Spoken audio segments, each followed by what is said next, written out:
नमस्कार दोस्तों, आज अपन बात करेंगे नियोनेटल जॉइंटिस के बारे में। तो देखते हैं नियोनेटल जॉइंटिस क्या होता है। तो सबसे पहले लिखा रहा है यहाँ पर नियोनेटल। नियोनेटल का मतलब होता है 0 से 28 डेज। वह चाइल्ड जो 0 से 28 डे का होता है उसे अपन नियोनेटल कहते हैं। और जॉइंटिस का मतलब होता है पीलिया, इसे हिंदी में अपन पीलिया कहते हैं। तो जॉइंटिस का मतलब यहाँ पर होएगा yellow discoloration of skin, yellow discoloration of skin, यानी स्किन का कलर येलो हो जाना, उसे क्या कहा जाता है? जॉइंटिस। और वो जॉइंटिस किस में पाया जा रहा है? नियोनेटल में। तो इस कंडीशन को बोलते हैं अपन नियोनेटल जॉइंटिस। अब बच्चे की स्किन का कलर येलो क्यों हो रही है, तो उसकी भी देखना। उसके लिए क्या है, हमारी बॉडी में एक वर्णक पाया जाता है जिसे अपन बिलीरुबिन कहते हैं। अब जो नॉर्मल कंडीशन में रहता है तो स्किन का कलर तो पीला नहीं पड़ता है, परंतु जो उसका लेवल होता है हमारी बॉडी में, एक सामान्य लेवल होता है, उस सामान्य लेवल से अगर बिलीरुबिन का लेवल अधिक हो जाता है तो हमारी बॉडी का कलर कैसा हो जाता है? येलो हो जाता है।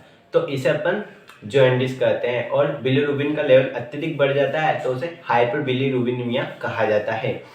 तो क्या है, ब्लड में क्या डेफिनेशन होगी इसकी? ब्लड में बिलीरुबिन का लेवल सामान्य से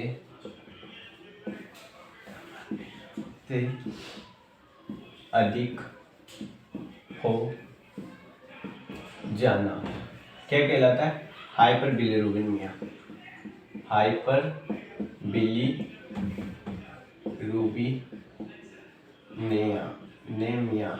बिलीरुबिनेमिया कहलाता है। और इसे ही अपन क्या बोलते हैं?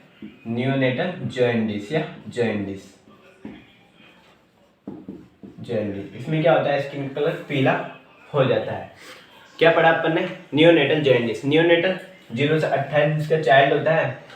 जॉइंटिस का मतलब येलो डिस्कलरेशन ऑफ स्किन, यानी स्किन का कलर येलो हो जाना, ये नियोनेटल जॉइंटिस कहलाता है। अब स्किन का कलर येलो क्यों होता है, इसका क्या कारण है? तो हमारी स्किन पर हमारे शरीर में एक वर्णक पाया जाता है जिसे बिलीरुबिन कहा जाता है। तब बिलीरुबिन का लेवल सामान्य से अधिक हो जाता है तो उस कंडीशन में स्किन का कलर होता है वो येलो पड़ जाता है, तो उसे अपन ने बोला हाइपर बिलीरुबिनेमिया। तो उसकी कंडीशन में उस वजह से हमारे स्किन का कलर येलो हो गया तो उसे अपन ने बोला जॉइंटिस। तो इसकी डेफिनेशन क्या आएगी? ब्लड में बिलीरुबिन का लेवल सामान्य से अधिक हो जाना हाइपर बिलीरुबिनेमिया या जॉइंटिस कहलाता है। क्या कहलाता है? जॉइंटिस कहलाता है। अब अपन ने बात करी हाइपर बिलीरुबिनेमिया। तो हाइपर बिलीरुबिनेमिया हो रहा है तो अपनी बॉडी में बिलीरुबिन का लेवल बढ़ रहा है। तब ये बिलीरुबिन क्या चीज़ है और ये बिलीरुबिन का क्या सामान्य लेवल है हमारी बॉडी में, इसका क्या लेवल है? तो अपन बात करते हैं बिलीरुबिन के लेवल की। तो जो लेवल रहता है बिलीरुबिन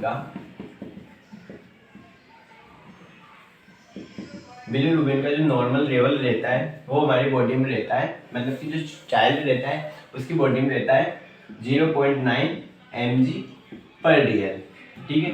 अब जो ये टोटल रहता है ये भी ओनली बिलीरुबिन के रूप में रहता है। बिलीरुबिन के भी दो पार्ट होते हैं, एक होता है कंजुगेटेड, दूसरा होता है अनकंजुगेटेड, यानी डायरेक्ट और इनडायरेक्ट। तो जो इनडायरेक्ट रहता है, तो पहले डायरेक्ट लिखते हैं, डायरेक्ट और इनडायरेक्ट।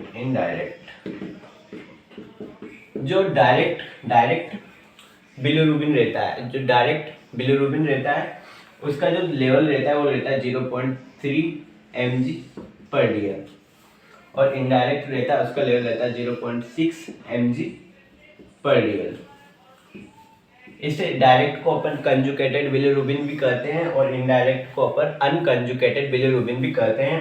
कंजुगेटेड बिलीरुबिन का लेवल 0.3 mg/dl होता है और अनकंजुगेटेड का 0.6 mg/dl होता है। इन दोनों को जोड़ेंगे तो 0.9 mg/dl आता है। अब देखते हैं अपन की जो बिलीरुबिन होता है उसका निर्माण हमारी बॉडी में किस प्रकार से होता है।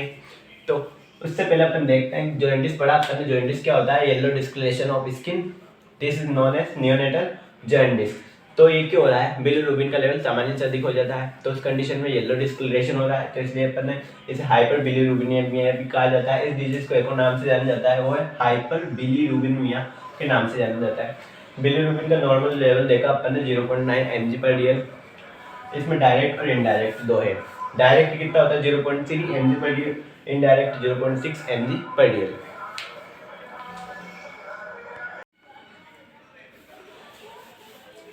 अब अपन बात करते हैं बिलीरुबिन की, जिसे अपन ने अभी देखा बिलीरुबिन का लेवल सामान्य से अधिक हो जाना हाइपर बिलीरुबिनिमिया कहलाता है। अब ये बिलीरुबिन होता क्या चीज़ है, इसका फॉर्मेशन कैसे होता है, तो हमारी बॉडी में एक सेल पाई जाती है जिसे अपन आरबीसी कहते हैं।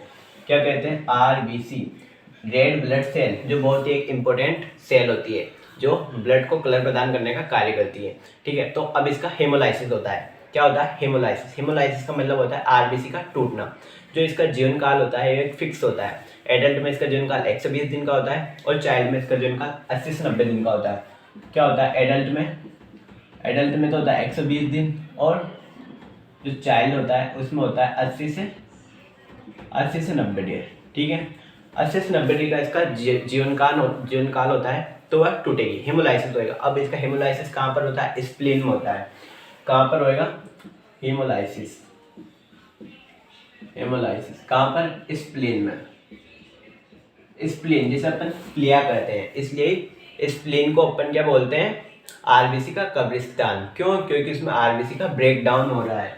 तो हेमोलाइसिस हुआ स्प्लीन में। ठीक है, तो हेमोलाइसिस हुआ तो आरबीसी टूटी। तो आरबीसी बहुत सारे प्रोडक्ट से मिलकर बनी हुई होती है, जैसे सेल मेम्ब्रेन, प्लाज्मा अनेक प्रोडक्ट हो गए, हीमोग्लोबिन हो गया। तो जो आरबीसी टूटी तो ये सेल वाल और सेल मेम्ब्रेन की बनी हुई होती है, जो प्लाज्मा और प्रोटीन की बनी हुई होती है। सेल वाल और सेल मेम्ब्रेन होती है वो प्लाज्मा और प्रोटीन की बनी होती है, जिसका यूज़ तो हमारी बॉडी के द्वारा कर लिया जाता है क्योंकि वो प्लाज्मा फास्फोलिपिड्स है। ठीक है, और जो इसके अंदर जो प्रोडक्ट रहता है वो रहता है हीमोग्लोबिन। हीमोग्लोबिन जो टूटता है, हीमोग्लोबिन टूटेगा, हीमोग्लोबिन दो पार्ट में टूटेगा। एक तो टूटेगा हीम, दूसरा टूटेगा ग्लोबिन और हीम। जो ग्लोबिन रहता है ये भी एक प्रकार की क्या है, प्रोटीन। अब ये प्रोटीन है तो प्रोटीन का यूज तो बॉडी के द्वारा कर लिया जाता है, इम्पोर्टेंट है। दूसरा बचता है अपने पास हीम। अब जो हीम रहता है ये भी अनेक प्रोडक्ट का रहता है। इसमें आयरन रहता है और पायरिन रहती है, और अनेक प्रोडक्ट जैसे बिलीवर्डिन नामक प्रोटीन रहता है जिससे अवशिष्ट रहता है। तो ये हीम क्या रहा, एक तो आयरन का बना होता है प्लस 4 पायरिन का बना होता है। और जो एक और आता है इसका जो अपशिष्ट रहता है इसमें, वो रहता है बिलीवर्डिन यह एक इम्पोर्टेंट होता है। अब जो बिलीवर्डिन रहता है, अब इस बिलीवर्डिन के द्वारा बिलीरुबिन का निर्माण होता है। किसका निर्माण होता है, बिलीरुबिन का किसके द्वारा होता है, इसको बिलीरुबिन से बिलीरुबिन के निर्माण में एक एंजाइम सहायता करता है जिसे अपन जिसे अपन बोलते हैं बिलीरुबिन रिडक्टेज एंजाइम। क्या बोला अपने से, बिलीवर्डिन रिडक्टेज एंजाइम रहता है जो बिलीवर्डिन से बिलीरुबिन में बदलता है। अब जो ये बिलीरुबिन बनता है ये कौन सा रहता है, अनकंजुकेटेड या इनडायरेक्ट। कौन सा रहता है, अनकंजुकेटेड। अब ये जो सारी प्रक्रिया देखी अपन ने, अब ये जो सारी प्रक्रिया होती है ये होती है स्प्लीन में। कहाँ पर होती है, स्प्लीन में होती है। अब इस स्प्लीन में इस अनकंजुकेटेड बिलीरुबिन को स्प्लीन के द्वारा ब्लड की हेल्प से लीवर में पहुंचाया जाता है, और जो लीवर रहता है इस अनकंजुकेटेड बिलीरुबिन को कंजुकेटेड बिलीरुबिन में डालता है, कन्वर्ट करता है, जिससे वह बाइल के साथ मिक्स होता है। बाइल के साथ वह स्मॉल इंटेस्टाइन से लार्ज इंटेस्टाइन। अब लार्ज इंटेस्टाइन के बाद वह क्या होता है, हमारी बॉडी से बाहर निकलता है। तो बाहर वो दो क्रियाओं के द्वारा निकलता है। एक होती है यूरिन के साथ, दूसरी होती है स्टूल के साथ। जो बिलीरुबिन रहता है हमारी बॉडी में वो दो माध्यम से बाहर निकलता है, एक यूरिन के साथ, दूसरा स्टूल के साथ। अगर वो यूरिन के साथ बाहर निकला तो उसे अपन बोलेंगे यूरोबिलिरोजन,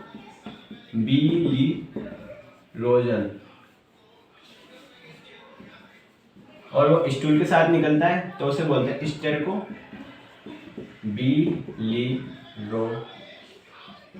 बिलीरोजन। ये यूरिन के साथ और स्टूल के साथ, ठीक है। देखते हैं आरबीसी का हेमोलाइसिस हुआ स्प्लीन में, हिम टूटा, हीमोग्लोबिन टूटा, हिम प्लस ग्लोबिन में ग्लोबिन यूज कर लिया, हिम में आयरन और कोल्ब आयरन का बना है, ठीक है। उसके बाद बिलीवर्डिन बना, बिलीवर्डिन बीवीआर के द्वारा बिलीरुबिन में टूटा जो अनकंजुकेटेड है। अब इस अनकंजुकेटेड को लीवर में भेज दिया जाता है, लीवर उसे कंजुकेटेड में कन्वर्ट करता है, कंजुकेटेड वो बाइल के साथ मिक्स हुआ, मिक्स होने के बाद स्मॉल इंटेस्टाइन में लार्ज इंटेस्टाइन, फिर वो बॉडी से बाहर निकलता है। दो रूप से वो बॉडी से बाहर निकलता है, एक यूरोबिलिरोजन, दूसरा स्टेरको बिलिनोजन के द्वारा बाहर निकलता है।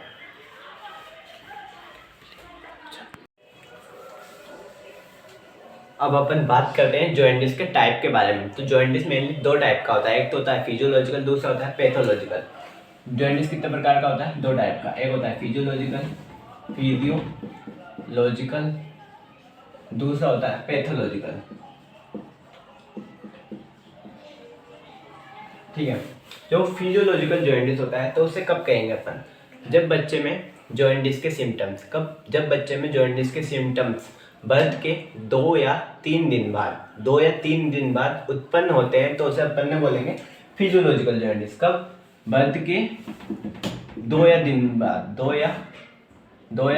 3 दिन बाद अगर जॉइंटिस के सिम्टम्स दिखाई देते हैं, जैसे पीली स्किन या पीलिया दिखाई देता है, तो उसे अपन बोलेंगे फिजियोलॉजिकल जॉइंटिस। और पैथोलॉजिकल जॉइंटिस कब बोलेंगे अपन? जब चाइल्ड में जॉइंटिस के सिम्टम्स 24 घंटे के अंदर दिखाई दे देंगे तो इस कंडीशन को अपन बोलेंगे पैथोलॉजिकल जॉइंटिस। क्या बोलेंगे? Pathological jaundice. 24 घंटे के अंदर दिखाई देगा बर्थ के बाद, तो इसे बोलेंगे अपन पैथोलॉजिकल जॉइंटिस। जॉइंटिस दो प्रकार का होता है, फिजियोलॉजिकल, पैथोलॉजिकल। फिजियोलॉजिकल में क्या होगा? बर्थ के 2 या 3 दिन बाद उत्पन्न होता है, और जो पैथोलॉजिकल होता है वो 24 घंटे के अंदर ही उत्पन्न हो जाता है।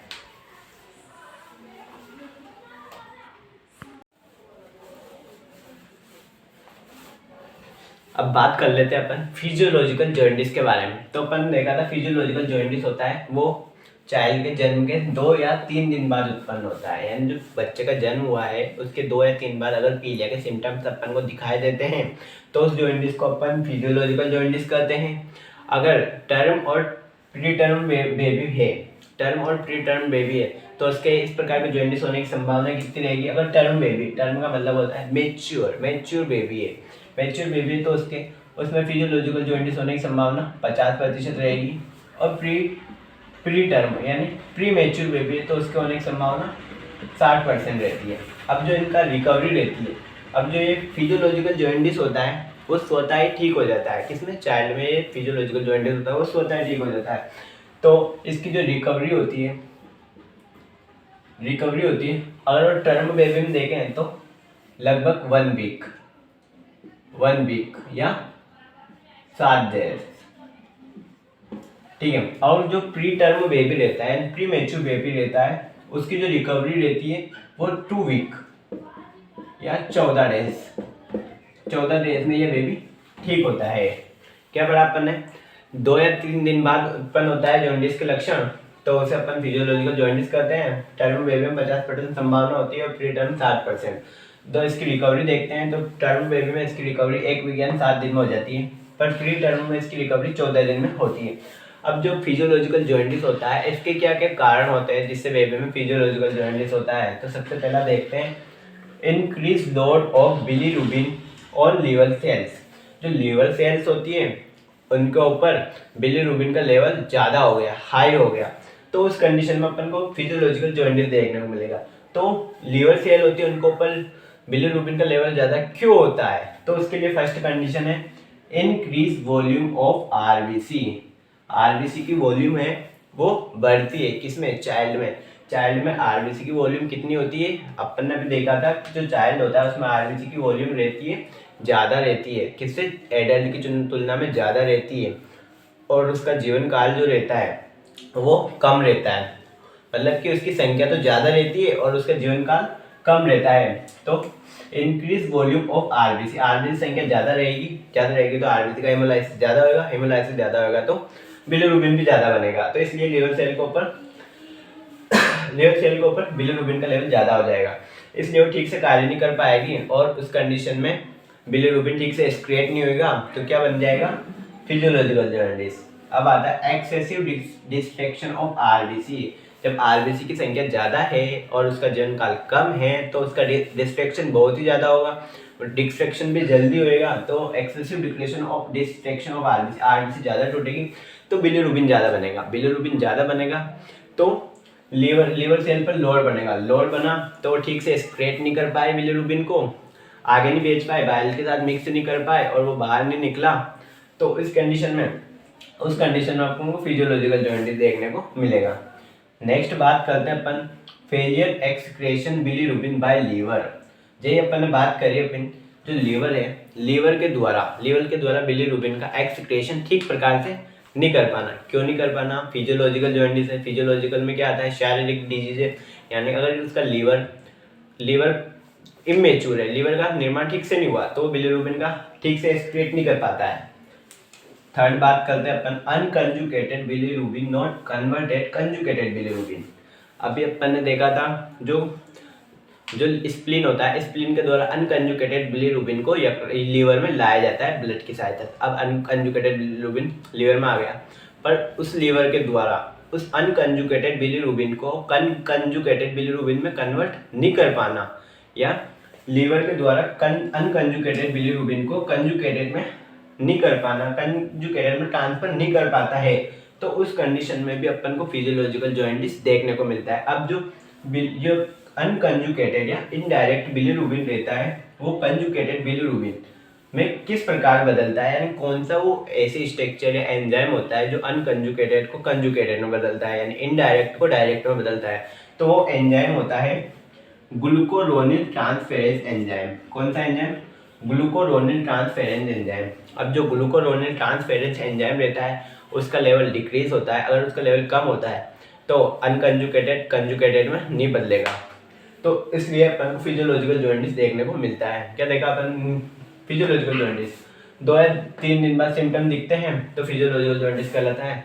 टर्म में इसका होने की संभावना 50%, प्री टर्म में 60%।